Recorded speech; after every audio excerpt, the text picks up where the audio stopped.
Oh, what? No, we've been live for about... Have we actually? No. Oh, God. No, he's pranking me. This guy, he pranks me.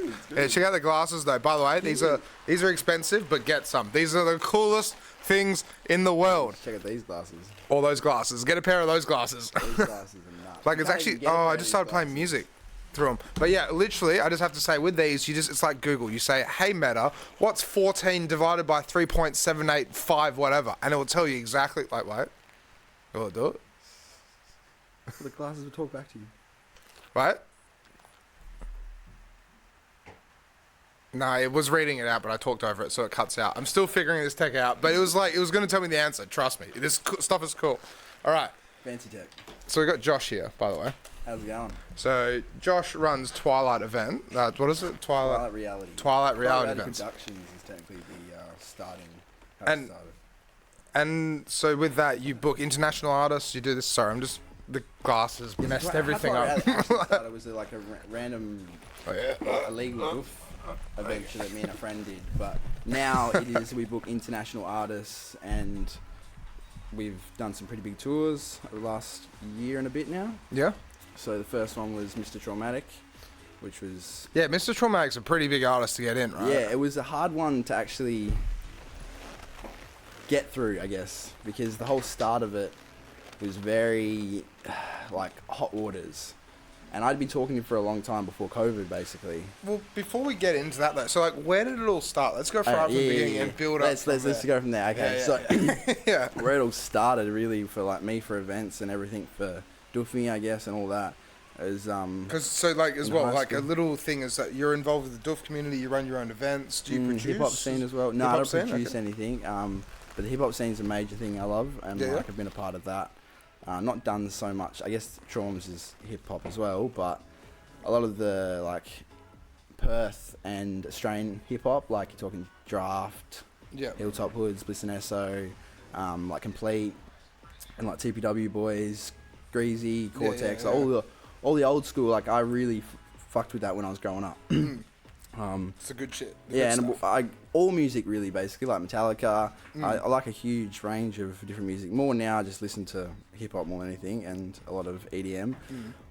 But yeah, where it kind of started was in high school, I guess, because I did like this music. I didn't really fit in anywhere, and I didn't really know where to fit in certain aspects, and my brain was always... I didn't really enjoy school.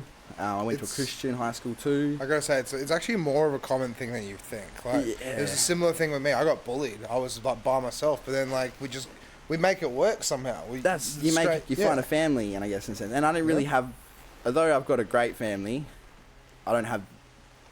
It's hard to explain. I won't go too much into that, but family is a complicated one. Yeah. And for me, school was a very difficult place, and even teachers bullied me. Like, I had a fucking English teacher because I used to blow my nose really loud. And an English teacher make a ballad about me and read it out to the whole class. Yeah, wow. I literally stopped going to English class because of that. Yeah, that's fair. It was a whole fucking thing. Teacher I was in year 9, bro. Like, yeah, teacher needed to lose his job. Yeah, he really did. He was a big Dutch arsehole. I would just say that, honestly. Like, that's really what he was. The Dutch get pretty fiery sometimes. Yeah, that school was a real interesting one. They were like private, but they had it was really small, and anyway, a lot of kids there I just didn't get along with. A few I did get along with because they were kind of into raves and doofs, and I didn't really even know. There was a lot of crowd that were quite older than me, and they were all going to these things, and I kind of wanted to, but my dad and a lot of my family hated that whole side of things, and I was always told against it. Like, there's it's just a gateway, all these things. Don't smoke weed. Keep going, sorry. Don't go down these. Don't go to these parties. Just keep going. Sorry. This light is be good at maths. Be good at maths. Be electrician, and I don't really mind. It's all good. Yeah, that's better. What's it called? And so I guess the typical kind of stuff, right? Yeah, and like even if he did support when I was going to bass and stuff like that, but not really. He's always pushing me like, this is just a hobby. You need to be electrician and I did like electrical stuff. I liked playing around with stuff like that. Yeah. But it just, everything like that always, I guess working for someone was never something I ever wanted to do. And I guess learning that was a hard thing. But anyway. That's kind of good though, because you realise you wanted to work for yourself. But it took me a long time. Yeah. In high school, I was kind of like, I literally went through all of it. But before that, I was taken out to a doof when I was like in year 9. And I was like, what the fuck is this? Holy shit. Yeah, just a like big bush big party. And it was called Mexican Party. Mexican Party. Yeah, and it was These like guys were wearing sombreros at the fucking front gate. And yeah. it was wild. And next minute, I'm eating some mushrooms and I'm seeing things and having a great old time. Yeah, playing with sand, thinking it's rainbows. And yeah. The things people do. Whole world. And yeah. At that time, it was so beautiful to me because I had no, like, I had love and everything, but not connection like that. Like, real, true connection of people that had also been broken or dealt with things and now came out here to escape. Because that's what we do. We go out there to escape the reality that we're in and the reality that we face every day. And that's, you know, a lot of people, like Blazing Swan, people go to Blazing Swan, they go to Blaze just to put everything behind them and then go and... I love Blaze. I've never been. I want to go, but I just haven't been. So. It's a huge one. It's a big commitment, and once you do it, you just want to keep going again and again because that's a whole different community to the Doof community. Can we pull up Blazing Swan if that's all right, Jasper? And it's, to me, the first time I went there, and I got really involved in a camp, and I got injured the first year, really big time. I freaking smashed a G-spot bong into my mouth after getting out of a truck while slipping on, like, it was pissing down rain like this. What, and you smashed glass? I smashed a G-spot bong. It's not supposed to even be able to break, but it smashed it into my knee and into my chin, right? But I was so out of it and on so many different things, I didn't know what was going on. But the people around me thought glass had gone into my throat, and so they called the ambulance. Ambulance drove out to the truck. Yeah. Took me to the fucking thing, made sure it was all right. So what initially thought what would have happened is I've slipped, gone onto the you know how trucks have that fucking thing that goes yeah. So I've stepped onto that and just slipped and just smashed. Holy crap! And the thing is, I wasn't even caring about me bleeding or anything. I was caring about my bong that's broken that I only bought 3-4 months ago as a birthday present for my like 23rd or something like that. I can't 21st or something. Yeah. And fucking. So they took me to ambulance section and they checked me out. I was all fine. And this is your first time at Blazing Swan? That was my first Blaze. It was on the 6th on the temple burn night. Yeah, on the temple burning night as well. So you rocked up on that night? No. I was there until then. Okay, I was there for 5 days. I probably slept about fuck all in that time. I just thought the first time I went to Blaze, I was like, this is 7 days just to get fucked up. Yeah, boy. But soon you realise that's not the case. And Blaze, there's a whole burn events. There's a whole energy and a whole transition of yourself, your higher consciousness and everything when you go to a burn event. Yeah. Like you watching this, I can't even explain it. You have to experience it to understand even what I'm saying. That's sometimes, what everyone says, Yeah, even just the self, it's like so many different things to do there. You lose yourself and it's fucking fun. But so what, like you went to that and that's when you realised that this is kind of what you wanted to do in a way, or like? Oh yeah, so it was one of the blazes that definitely happened where I wanted to get back into this. Yeah. But this blaze was like well after. Oh, okay, yeah. We'll go back to it. Yeah. So the first doof I went out to, and then kind of was brought into this whole different world, and all these different people that were just escaping reality, and not just with that, because also with the substances that we use and take, we're escaping our problems and so forth, which also I've come to realise, and for me personally, is a huge problem. For me it was anyway. Using them things to escape my problems and my traumas and just abusing them when you shouldn't do that. That's it. And I'm telling you now, I've eaten a lot of acid. I won't deny that. You've been down the rabbit hole. You've seen but I won't take it again now because I'm and at the moment. Yeah, you've realised you hit that stop. My medical weed is the only thing that I wanted, and I drink every now and then, but that's it. Yeah, that's fine. I've come to a conclusion that these things I don't need anymore. Cannabis, it fucking helps me with my brain so much. Yeah, that's and fair. The doctors realise that, so that's my medicine. So, and I'd rather take that than the benzos they want to put me on and half the other things. So then with the music then, so then going back to the thing, I've met this whole group of people and I was just like, wow, got into that. realised how cool these things were. Started getting involved in small parties. First, it was like Forest Rescue, which were like major. Yeah, I've heard of Forest Rescue. Back then, they were the biggest, kinda. They were throwing the biggest parties. Can we try and find Forest Rescue, if that's all right, Jasper? I don't know if you'll be able to find maybe some of their parties, maybe. Yeah, Forest Rescue WA or something, Western Australia, or... No, for the parties, the bush dwarfs. They'll be all good. Like, keep going though. So yeah. So they Oh. yeah, that's them. Oh, that's them there. Yeah. So they had a huge vision of like, and there was a few people in there that were from also. There's like a whale, I think Sea Shepherds. Oh yeah, Sea Shepherds. Yeah, I think there was a few of them in there as well, and they had a real good meaning and everything behind them, and it, to me, when I first came out to the bush and that, I never really went camping as a kid or anything, so that was a whole new experience for me. It wasn't just the idea of the mushrooms and everything, it was being connected to nature. And that's the thing I love now more than anything, being out in nature. Even like when I dive and snorkeling, for me the two favourite places I like to be is either bush or the ocean. It is where I feel at peace. It's where I feel the most myself. That's fair. The ocean, I don't need to talk to anyone, I can just fucking do what I want. And the bush, it just is something else about being in nature, trees and being in nature. But then, so like with the bookings then, so you went to small little events and then... so with that, it kind of, I got really into helping out with people and then finding out my own little things, and then me and my friend... with me and someone that's quite known in the Perth scene and also now in Melbourne, Corey Menner. Okay. Me and him DJ or like... Yeah, he's a DJ called Silly D. He's helping me out with Halloween and a few other things. Can we look up Silly D if that's alright? Just SoundCloud? Or? Yeah, I think you can find him on SoundCloud. He... Silly D, SILLYD. Dash capital D. Yeah. But yeah. And yes, me and him we started up Twilight Reality. Yeah. Which is when it first started. And we were like, I think like, you were young, like I was like 18, 19. How long has Twilight Reality been going for now? Well, so technically it's been going since then, but we got hacked by a cleaning company on the original Facebook. You got hacked by a cleaning company? Yeah, bro. What? I don't even know. One day they started playing cleaning adverts, and a cleaning company had the rights for Twilight Reality, the Twilight Reality Facebook. I think you can still look it up. And it's you would have clicked on a link, or someone would have clicked on a link. Yeah, I don't know, bro. That's Corey.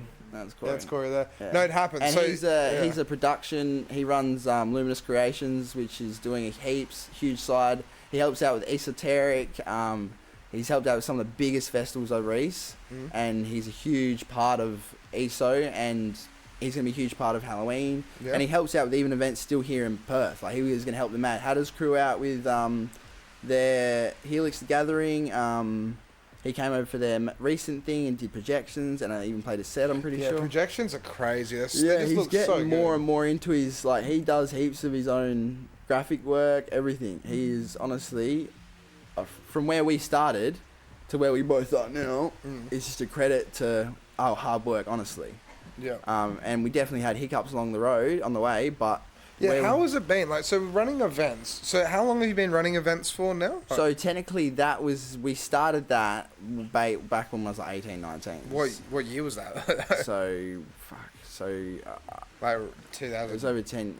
Over 10 years ago. So like 2014. Oh, wow, 2015. Yeah, that's all right. Yeah. But then, so like, what are some of the things you've encountered over those years? And how many events have you we thrown? only broke... The first couple of events, we did 3 events. We barely broke even, and they were like over about a year and a bit period. The first one was Daydreams and Nightmares. Daydreams and Nightmares. Shit as fucking, I'm not going to lie. We literally had like wool as one side of the stage, like clouds, and then like scary red and dark stuff. So it was like Daydreams and Nightmares. But people enjoyed themselves. Yeah, that's what matters. Jeremy brought out his rig, and is that the Void system or? Nah, so this is the Serenity. Serenity system. Yeah, the Serenity when it was a baby back then. Okay, yeah, before they slapped. Can we look up the Serenity system if that's alright? Yeah, because that's like $100,000, $200,000 worth of speakers or something. Now you'd be able to look it up probably on Home Trees. I don't know if you. Look up Serenity audio sound system. But yeah, so yeah, and then we ran. That was a really cool venture, and it was just it was never about making money for us. Like we were like, it'd be cool if we make money, but for us, we were like, as long as we pay everyone off and we get a cool fucking party, we get to run the set list, we're happy. Yeah. And there was a few hiccups sometimes we didn't feel was some issues and stuff, but yeah, it was quite full on. And go the products and go through, try and find like the loud we kind of had a falling out over really? Some just stupid shit, as friends do. I was very immature. I was very selfish back then about certain things, and I'll admit that. But we both... Well, we all make mistakes. This is the thing about being human, is we all make mistakes. Exactly and sometimes it's like people It's about learning from the experience. Yeah, but that's where you have to learn from the experience, though, as well. That's why they put people in jail, long right? experiences for me to like, holy shit, okay. But that was one of them where I was like, this is shit, this feels shit. Like, I lost someone that... Yeah, a close friend. And there was other people around because of that as well, and it caused dramas. It just didn't need to be. But yeah, and then I stopped throwing parties, and then Drew Wilson, who Drew, who started up Temperamental Goat, right? Yeah, Temperamental Goat, started up Blossom and stuff. Yeah. Me and him started linking up. I can't remember exactly even how we linked up. Yeah, it's like my memory's just like from back then. Nah, that's fair. But they ended up being my basketball coach. Yeah, okay. And we ended up playing basketball together, and then wanting to throw a doof together. And he hadn't thrown doofs in a while. He used to throw parties back in the day. He obviously DJ'd still, and he helped out people with throw parties. But yeah, he wanted to throw his doof. And he threw his doof called Banana Bomb, and it was wicked. Banana Bomb. Yeah, it was freaking awesome. We did all the daycare ourselves, and I think I made like $500-600, and I was so happy. Banana Bomb. I was so happy. I couldn't have been more happy. You won't probably find it. Yeah, you're gonna pull up worms like the video from 20. There they go, Banana Bomb. Yeah, I don't even know. It was over 9 years ago now. Would have been over 9 years ago. Yeah, I want one of those. What? I really want one of those. Oh, you're making me hungry. But yeah, sorry, go on. Yeah, so then we did that. And that was wicked. Yep. And he made some decent money, but then life happens. Things go in different directions. And well, see, it's just so hard to make money in the music industry. And this whole time during this, by the way, I went out of high school and did my pre-apprenticeship in electrical. And because I was still trying to follow my dad's aspiration, like what he wanted you to do. Like, whatever the word is. Yeah. And I got all the way, I finished my pre-apprenticeship and didn't pass 2 things at the end, which was like generators and motors. I just couldn't wrap my head around it. Yeah. And then got a job, and I was working through this whole time basically trying to get an apprenticeship, and then ended up getting fucked over by an employee. And I was just like, fuck this, and then was just like parties and just Centrelink, honestly. I won't fucking just trying to find a job, and then ended up becoming a carer for one of my best mates. I cared for him for like 4 years while trying to do parties and stuff. Yeah, just helping out, not really. More just helping out with, like, helped out Forest Rescue back, like, continuously after I stopped doing my own parties, and then also Pulp Glitchin', and then getting into rangering and heaps of other different things, and then Blaze, the last time, because I injured myself again after that first time, I ended up damaging my foot. I'll tell you this story because this is a wild one. Yeah. So my second Blaze, on the first night I got there, I was drinking, and on some other stuff, and I was hanging out with John, Curtis, and some Pulp Glitchin' crew. And we're like, we'll go back to my camp to grab some buds. It's this crazy cherry buds. It literally tastes like cherry. They're like, yeah, cool, let's do it. So we trekked all the way from back to my camp, which is like a half an hour walk, mind you. It's freaking not a frick fun walk. And then you got the huge, in the camping for Blazing Swan, you've got like, it's like a horse paddock, kind of like freaking shit around it, so it's like fencing all around it, and you have to go into certain entrance points. And like one entrance point is like 5-10 minutes to get all the way to it to get into your camp area. Yeah. And then we've gotten to the camp, got to the buds, and then we're like, let's go back to Pulp Glitchin' camp. And then I think it was Curtis was like, let's jump fucking the gate rather than walking around. And John and that's like, nah, fuck that. And I'm like, yeah, let's do it. He runs and jumps. He's fine. No issue. I run and jump and I land on a rock. Because I came back and checked the rock the next day and it was like this. And so I've landed on it. My ankle's just gone. Yeah, and twisted. And because I'm drunk and I'm like, go back. So I've just smashed it back. Right? And Didn't even realise the damage I'd done at that point. Gone all the way back to the camp. Yep. Just drinking. Then realised the camper van keys that I'd hide for the weekend were not on my neck. Freaked the fuck out. Mate looks down at my foot. He's like, your foot's a pumpkin, bro. And I'm like, shit. Camper keys are more important. Go back there, couldn't find them. End up getting the window. Long story short, found the keys, but my foot they thought was broken. No one would take me to the hospital. It was a whole thing. Ended up getting kicked out of Blazing Swan under a liability thing because they thought I was going to, if anything happened to me, because I was, on the 5th day I was there still, I was pushing a bike with one foot and and people just kept giving me pain, and because they saw I'm in a cast. They put a cast on me out of Blazing Swan. The first person. When you went to the hospital, what did they say? Was it broken? And so I took to Fountain Stanley, and they took an X-ray with a cast on. Like, you're fine, mate. Kicks me out at 4:20 in the morning on Easter Sunday. On Easter Sunday, 4:20 in the morning. Got kicked out of Blazing Swan, thinking it's a broken foot, and you're completely fine. You just sprained it. All ligaments. So all three, I tore all my ligaments. Okay. So the next day, went to Armidale. They took an X-ray with the cast off, and nah, something's not right here. Did a full ultrasound and everything. Yeah. All my ligaments. Are fine. What, they're fine? Oh, they're fucked. Yeah, so I tore all my ligaments, which is actually almost worse than breaking it. I can show you photos of my foot if you want. I can send them to you. It's on my Facebook, actually. No, yeah. Yeah, sure, but it's pretty brutal. I'm not gonna lie. So, what happened with Mr Traumatik though? So, going to that happened. The next Blaze one after that, I wanted to get into events, and then COVID happened not long after that. Oh yeah, and that kind of just shat on my just ruined everything. Any aspiration to do anything, and I wanted to help out with Evo at the time, and at this point, I was told that there was a possible tour of Mr Traumatik happening in Perth. Yeah. Or a show happening in Perth, like Perth Motorplex and all this. And I was like, what the fuck? And I've been listening to him, going back as well. Yeah, he was one of the artists I listened to when I was young. And I was just like, who is this man? He is brutal. And then I listened to his all conscious stuff and I was like, he's speaking some truth here, about some real honest reality that people are missing, and I won't go into that because that's a whole nother rabbit hole. No, that's fair. That's fair. And if you listen to his music, you'll know. Yeah, the lyrics behind the songs, and what how intelligent that man is. Yeah, I consider him like a fucking brother now, and I would honestly. There's not much I wouldn't do for him. I won't go into that too much. No, that's fair. He's a good fucking person, man. And he's shown me a lot, and I consider him one of my, role models and an idol. Yeah, that's good though. Not that I want to be exactly like him, because I smoke. He hates that I smoke weed. I hates that I drink every now and then and do the stupid shit that I do. But we'll just have fun though. That's it. Yeah. Exactly, and he understands that. And he understands that. Anyway, won't go into that too deeply. That's fair. So I messaged him on Yahoo, and it was just like, hey, what's going on? And he just basically was like, nah, they're not gonna book me because all this stuff's going on, this controversial stuff. Because this is at the same time, not long before that, it's just he made a Twitter post and about back in the day when you could get cancel culture, the whole lot. Yeah. He had the cancel culture. They tried to cancel him as much as they could, and it did not work.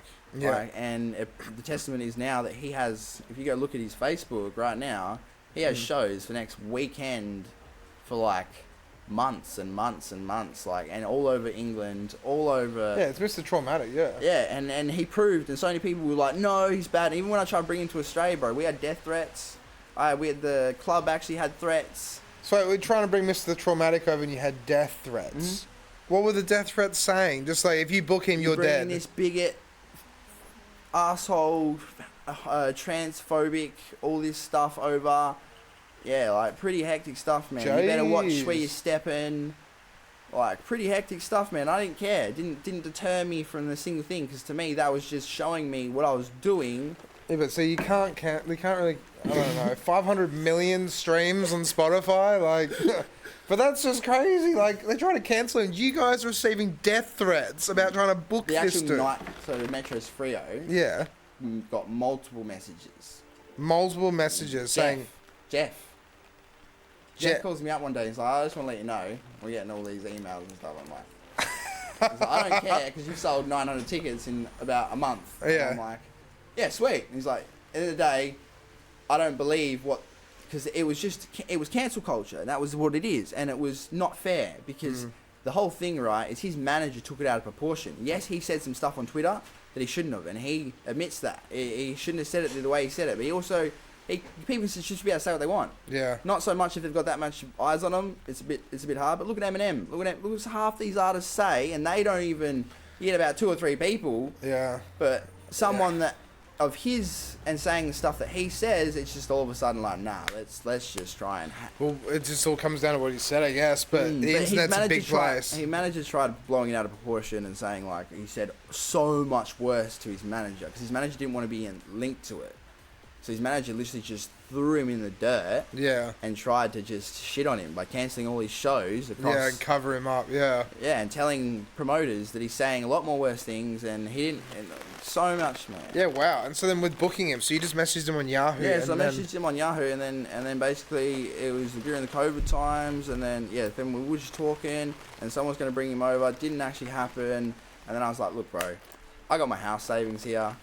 I'm willing to just risk it all here, eh? Like, really? Yeah. So you put your house deposit down? Yeah, me and my partner, man. Yeah, wow. Me and my partner risked it all on a chance. Yeah, and how did it... But it pulled off, though. Yeah, 900 tickets in about a month, bro. Yeah. It blew my mind. And so you made the money back from that? Oh, yeah, we made it back well and truly.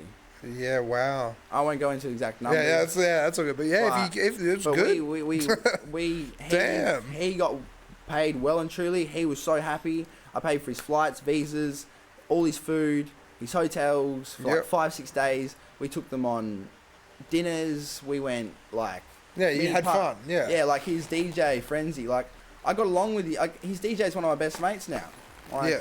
He's such a cool dude. Crazy, we speak every day. I speak to them sometimes more than I speak to my own But then, so what were like the logistics behind it like? Because then, like, so you've messaged him on Yahoo, you're going to try and get him over. So messaged him, and then he basically was like, look, if you can sort out my visa, if you can sort out my flights, and you can pay my deposit, like half my booking fee, before I get into the country, we're sweet. We're sweet. I will help you out, and we'll. But then with the event, so you just kind of like you hit up metros, hit up a bunch of different venues and tried, and so many denied me, by the way. Yeah. I'm not. Yeah. So many all around Australia denied me the first time, by the way. Pardon, sorry? So many venues around Australia and New Zealand denied me the first time. Really? All right, and then they get this right. Well, so you tried to book him for an Australian tour? Yeah, originally. Whole Australian tour. Yeah, we'll just do Perth, and then people were like, where's Brisbane? Where's Sydney? Where's Melbourne? Wow. Where's New Zealand? So you were trying to be the mastermind and book them. And then me and my mate were posting in Sydney drum and bass, and we just got just slaughtered. Yeah, people were just been up and down. 2 or 3 people that were like, yeah, this is awesome, and we'd have like maybe 50 likes on the Sydney one, but Melbourne, they just like, no offense to Melbourne, but use a bunch of snowflakes. And I'm saying that in the nicest way possible. I mean, that's where hipsters are from, right? And Byron Bay, I thought would be worse, but Byron Bay has been... Which at the moment we're doing better for our current show in Byron Bay now. We're doing better than most drum and bass headlining acts. We're talking like big names doing Byron Bay. Yeah, wow, okay. So well, that's it. There's a lot of music going on in Byron Bay. There's a lot of events. It's some crazy stuff. And there's a big dream. It's funny, the drum and bass crew there, the big one, didn't want to actually be a part of this, and now they turned around. They've been like, they've been missed out, basically. Yeah, so it's a whole thing. Anyway, but the first time. Yeah. So I locked in, tried to get venues. We got slaughtered by heaps of different people, and it was just a joke, man. And I was, at one point, I'm like to my mate, I'm like, is he gonna, like, this is before the tickets went on sale, right? I'm like, is he gonna, like, is this gonna work? Yeah. And he's like, just trust yourself. And I'm like, all right. And credits to this mate, I love him to bits, and a few other friends as well, and my partner Jade. Honestly, she was, like, we were risking a house, like you're risking a lot to bring an artist over. About 2 years together, full time. I was doing job like my electrical. I worked as an apprentice. I did roof freaking stuff. I did a bunch of different trade jobs, just trying to get as much money as I can, because my dad lost his house. I had to sell it for him. We were living in the rental. Yeah, and not just a lot happened. Dogs, man, and like it was just full on. But I was just like, we're not getting a house at this point. It's stuffed. Like, I'd rather risk it all and try and do something and get a bigger deposit maybe and actually get a house. That's honestly where I was thinking at the start. Yeah. And I wasn't thinking of, and more than anything, I wasn't thinking of making money. I was just more of like thinking of just helping myself out by doing all this work. If I'm putting all this effort in, I want to see, and we're putting 20 grand in, I want to see 20 grand back at least. Yeah. At least 50% of our fucking like. Yeah. And yeah, so that was a pretty big like leap. A big risk, yeah. But I can imagine just seeing those ticket sales roll in. You would be like, oh my god, like 150 just went. Yeah, straight out the door. I was just like, it just kept happening the next day, and I was just like, yeah, is this really happening? Wow. Yeah, it's Mr. Traumatik. There's like, the number just keeps going up and up and up and up, and I'm just like, it's happening. It's really happening. Yeah, like, what an experience. But then the visas, man. So visas are the worst. Yeah, like dive into that. So what was it like trying to get his visa with all the controversy going on? Oh, they didn't really care much about that. Okay, More just we thought that was going to be a thing at the start, but his DJ had never been to Australia, right? Yeah. So that was the big thing. So, and we did a bit of a dodgy thing. Like, oh, being this it's legal, yeah, but it's dodgy. It's a loophole. It's a loophole that's in the system. And anyway, but and visas aren't cheap. About $1,000 each, sometimes more, for from certain visa agents. Yeah. It's pretty brutal. Now I do them all myself. Okay. With the actual artist. What? So you do the visa yourself? You don't get a visa agent? I just do it myself. Yeah. So what do you mean? So what's a visa agent then? So they basically have a relationship, and they get the artists, and they just fill the forms out. Basically, they know just how fill to the do form. them. Yeah. Like it's. It doesn't sound too difficult. They get paid for information. it. Yeah. Yeah. Pay Okay. a lot of money for it. Yeah. Okay. One time I was like, I literally just I literally copied exactly their form. Yeah. And me and Traumz DJ just went through the IMI thing and did it together. Yeah, that's it. That's the way to do it. Yeah, that makes sense. Instead of paying someone to do it. Yeah, 100. But the first time though, it was a hell. And I had this because the visa we had. So with the Perth thing, the tickets were on sale, and there's this guy over in Brisbane, Nathan Axum.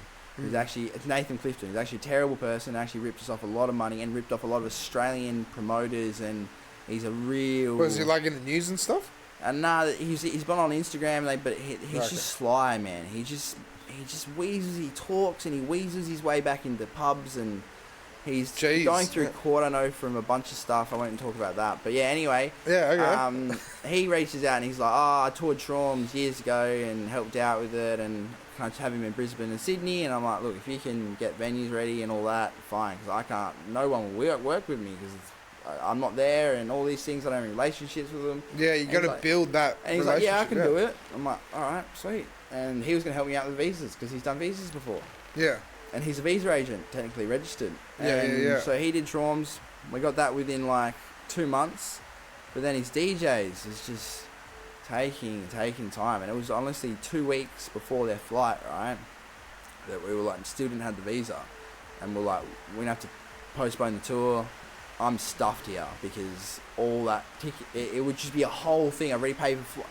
And at that point I was just manifesting, man. I believe in manifestation more than anything. Yeah. And the power of group manifestation and they're coming together to make the dream work, right? Yeah, and having that dream in your head every day and positive thought and reinforcement behind that. And it is a testament of so many different people, myself, of what it can do. Yeah. Anyway, just every day, come on. And then we came up, we're like, let's just try and get him an ETA, because technically he's not getting paid here. Traumz is paying him. Traumz is the one, like the artist and everything. He's just the DJ jockey. He's not like you know what I mean? Like, yeah. That was how we got entertainment, and it worked. And so we got him through, and it was in one day the ETA came back. Yeah, wow. One day, and it was $40. It was only $40. It's like, I think it's like it's less. It's really cheap. Sweet. What? And how long do visas usually take? Like 3 days, 5 days, a week? So 408 entertainment visas can take up to 2 to 3 months. Can we look at 408 entertainment visa, please? Yeah, so if you go to immigration, you can look up their actual processing time. Let's dive into that. You can look up their processing time. It's bullshit. And it doesn't even matter, because I've always go over the processing time, and then I call them like, we cannot tell you anything. I'm like, cheers, guys. Yeah, but you're over the time limit, and we can say that nothing. And I'm like, oh, this is great. Yeah, so there you go, temporary activity visa. Yeah, and then look at the processing time. See the right, you can click up. It's like you can click it. down. Yeah. And then you can... So it came back in a day, literally less than 24 hours. The ETA, yeah. Because ETA is like, as long as you have no criminal record and you're pretty good, it's just a visitor pass. Yeah. So you're basically allowed here for like a couple of weeks or months, or 3 months. It depends. It's a few different things that depend on that. But you can't technically work. So anyway, he wasn't working. He was working with Traumz, so it was the whole loophole that we got through. But makes sense, yeah. It was a bit of a shitty loophole the second time. The immigration were like, yo, what's this? His Instagram with him a freaking thing. And we're like, and then kind of had to like step back and explain them the whole situation. And then, because we explained everything to them, they're like, it's fine. We had to go to like the shadow, like full ministers and everything though, to convince the immigration that like everything was fine. Wow. It was intense, man. Yeah, that sounds intense. You had to go to the ministers to be like, no, we're just getting a DJ in from England. What's the deal? We tried doing everything proper right the first time. Yeah. We had everything for them, but then they took too long and we had the show, so we'd had to cancel it. And they understood that. They were like, it's on the immigration's fault. Yeah. So literally like, and because over in England, we actually even had the embassy in England on our side. Yeah, wow. About the whole situation. Because it was like the first time he's coming to Australia and he couldn't come.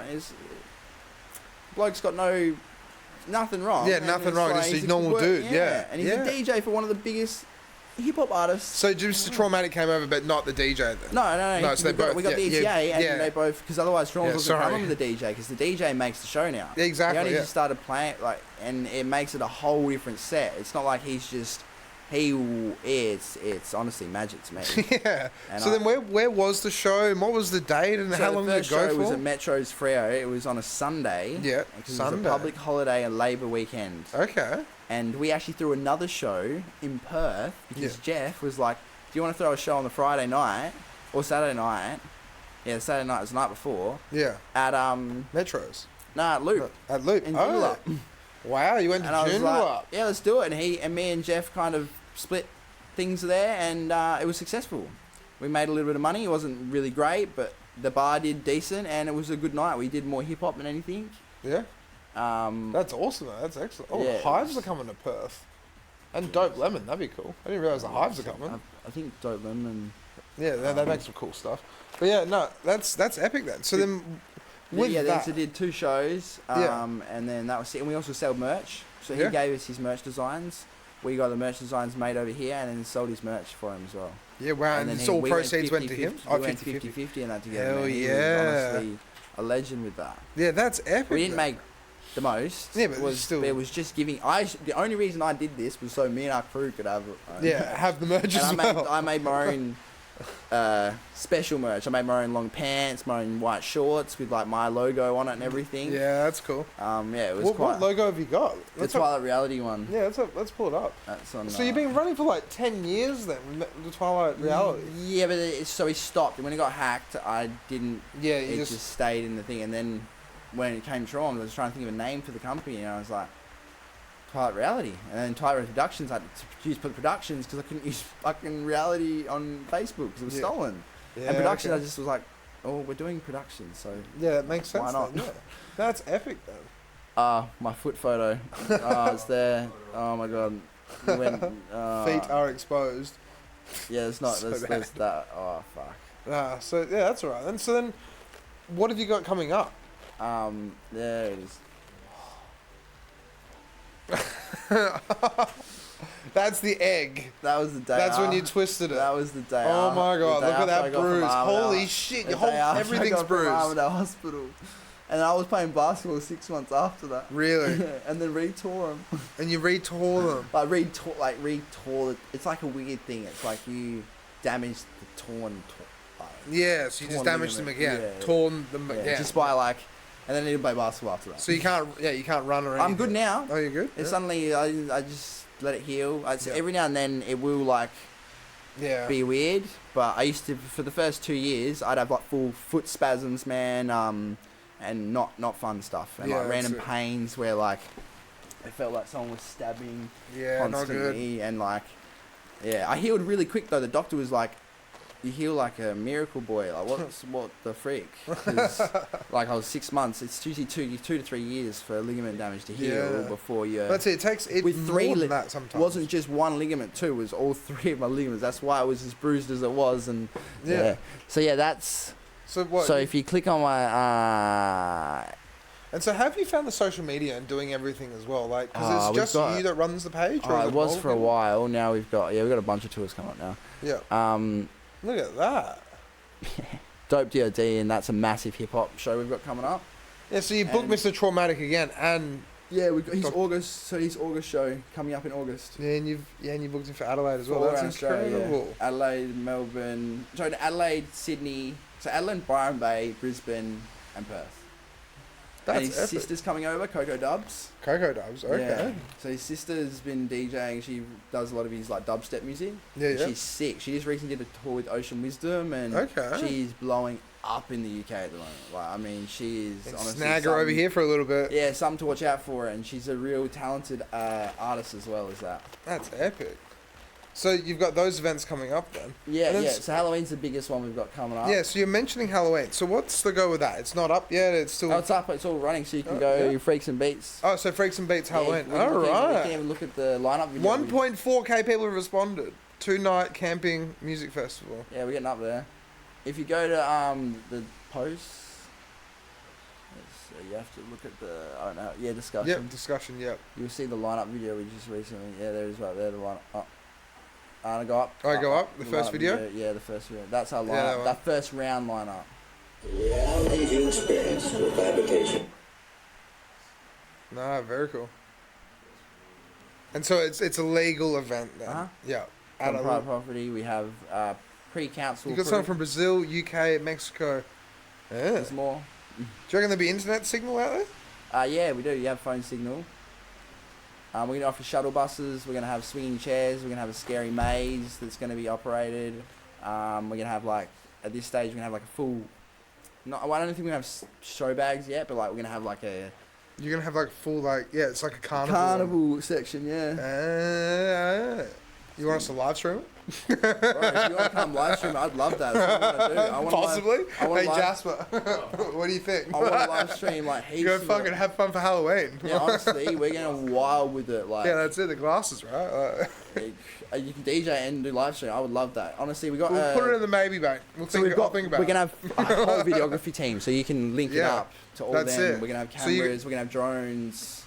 That could be very cool. And some of them, so Serial Killers is the only drum and bass kind of on that, and most of them are all. And then you got V sounds, yeah. Yeah, good old Matt Voss. He's a good friend of mine. Yeah, that's gonna be epic. You probably, how are you doing the maze? Or you want to talk about it? Dr.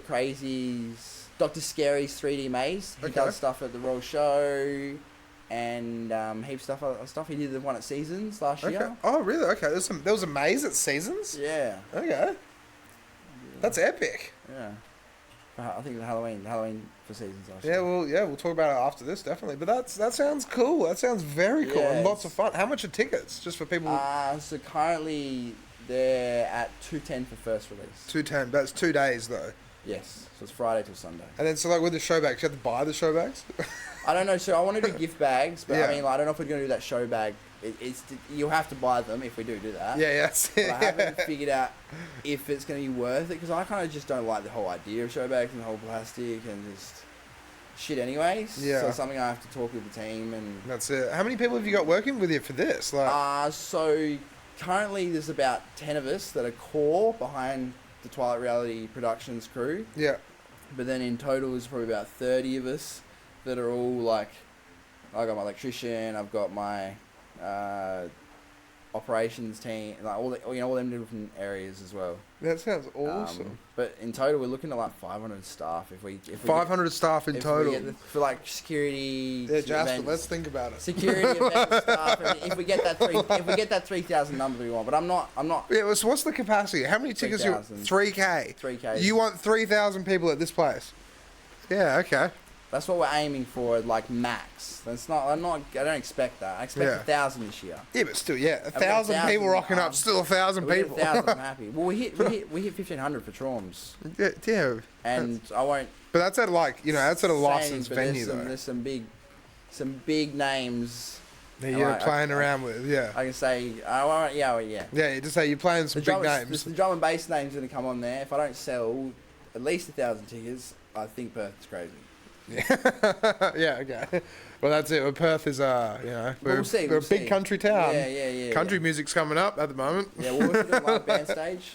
Pardon, sorry? We're doing a live band stage. A live band stage as well. Yeah. If you know who Moana is. Yeah. Okay. So we've got Moana, the Witchy Gypsies. I've been wanting to book Moana for a while. Yeah. So we got. I've been her around new for a project, long which time. is something in Mystics. I've got it at application. So it's like going to be like 3 stages: a live band stage, 2 DJ stages, and then a chill stage. And a chill stage. Mm-hmm.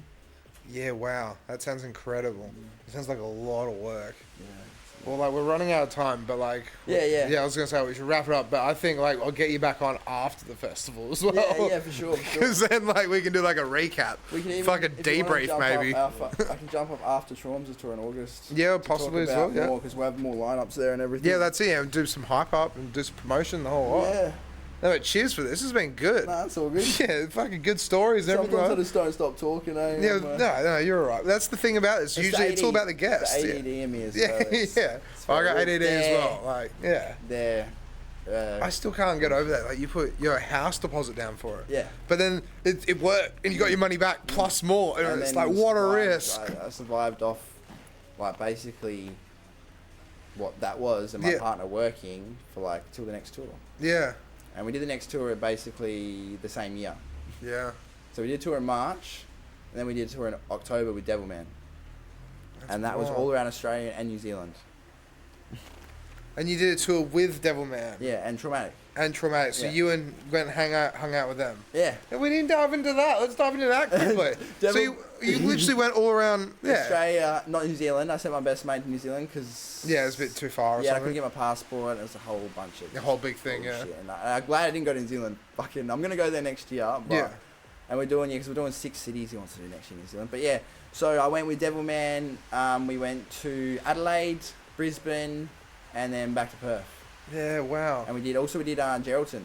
Geraldton as well. What's Devilman like? He's a sick dude, eh? Honestly, nothing like you would expect. Yeah, everyone knows that lyric. It's like choker with an iPhone charger. Yeah. He's so funny, right? You know, he said, like, he is the funniest thing when we were hanging out, and he says, like, he raps and, like, when he's driving, so he's like, you know what I mean? Yeah, like, it's just fucking. I went to the cast with him. Me and him won a bunch of money. We got the piss, bro. We fucking played. Took Devilman to the casino. Wow. He's in Australia. Why not? He really fucking clicked. Him and my partner really got along. Yeah. He hates bugs. We had one bug in the car one time. I've never seen someone try and get out of the car this quick. It doesn't like driving bugs. 40 K's down fucking Gold Coast. And he's like, "Get me out!" Yeah, it was wicked. But he was honestly also. There you go. When I have sex, I like to push it in hard. I strangled that bitch with an iPhone charger. Jesus. Yeah. Isn't just like lyrics these days amazing?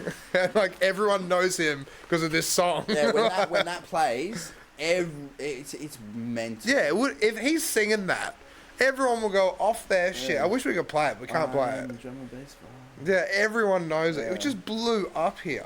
But it's funny, like, he has a couple songs like that, but then Traumz has about 15 songs. Yeah. Where all his fans... Yeah, just Mr. Traumatik, every single fucking... And it's always that blah, blah, blah, blah, blah, blah. To watch. Yeah, he is a lyrical machine. Yeah, lyrical genius. And he's got more and more music just coming out. We've got an Australian cypher actually coming out with 3 hip-hop artists from Perth. Really? With Traumz, yeah. With Traumatik. It's going to be massive. Damn. I'm hoping to perform that. Damn, dude, you're fucking connected. Yeah. Traumz connected me to so many other people as well. Like Maddie V, if you know who Maddie V is. I think so. She's like an MC that's done like Bellyman and that. We're getting her for Halloween, hopefully. Yeah, okay. She's insane. But see, that's the thing. It's like you spend a little bit of money and look what can happen. You can play her stuff.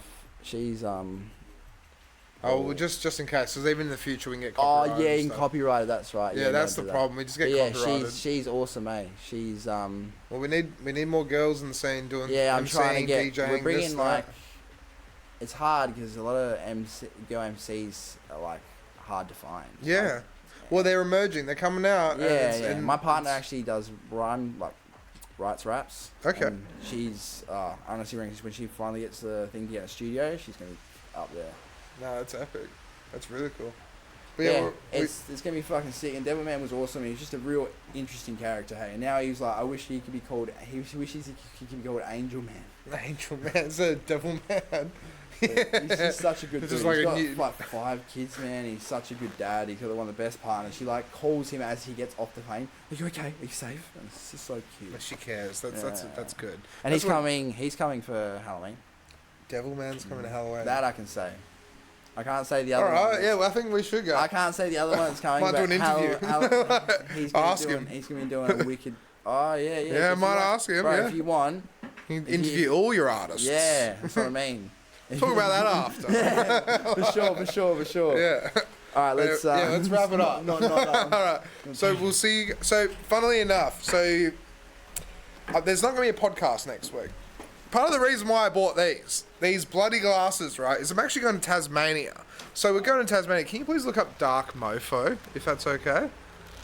Pretty please, Jasper.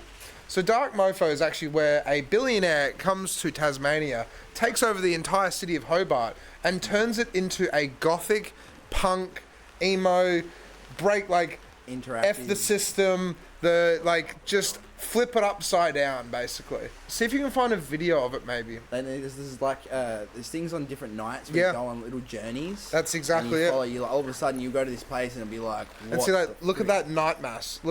Go down. Go to the right. Yeah, click that one. Yep.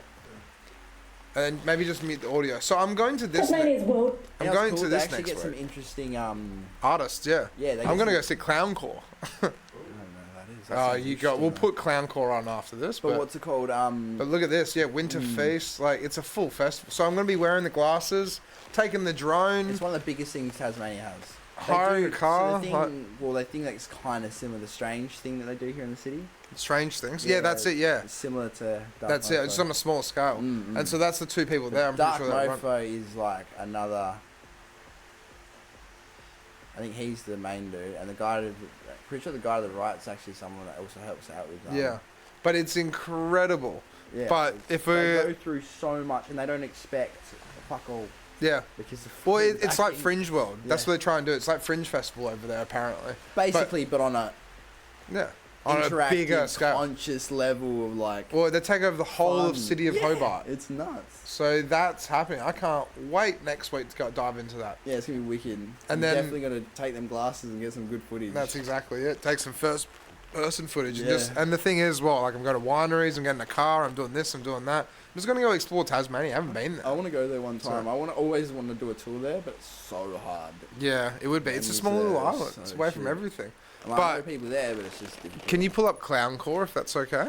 So we'll finish up on Clowncore because it's a band. You'll laugh. These guys, their tour is "We Are Never Coming Back to Australia." That's what their tour is called. Yeah, go Earth, and then play it. Why then they just don't? Yeah, you can. Yeah. Unmute that audio. All right, here we go.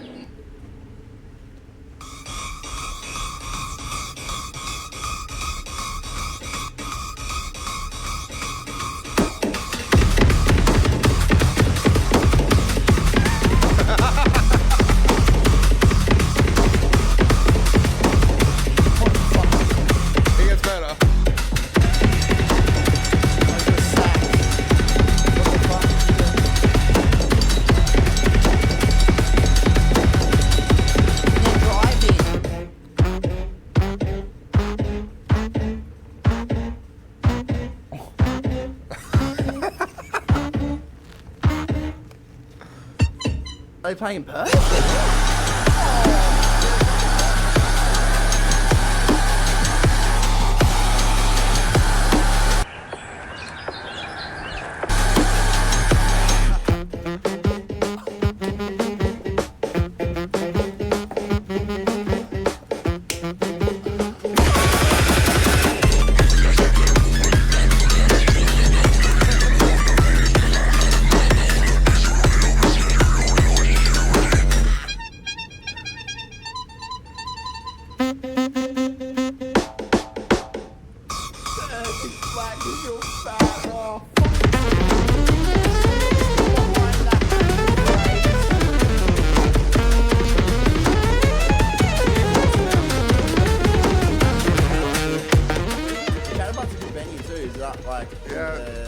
We'd be in the full fucking room.